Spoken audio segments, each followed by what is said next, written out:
pourquoi tu fais faire un Aerox à Kewan Eval l'année prochaine? Quand on est en saison off, on a toujours l'intention de vouloir développer la base aérobie, l'endurance d'une manière dissociée, la force d'une autre manière dissociée, etc.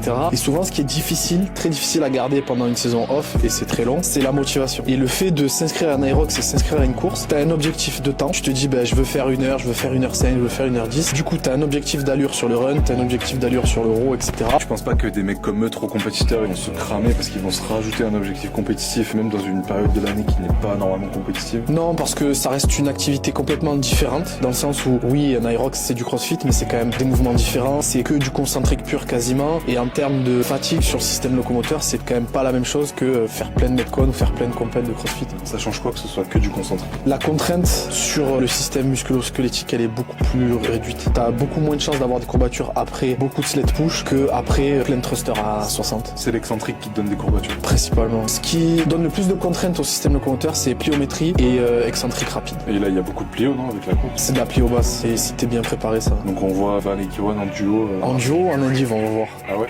Ouais, on verra. Lundi, ils vont vouloir Se tuer, se battre sur le... c'est pas grave, c'est bon.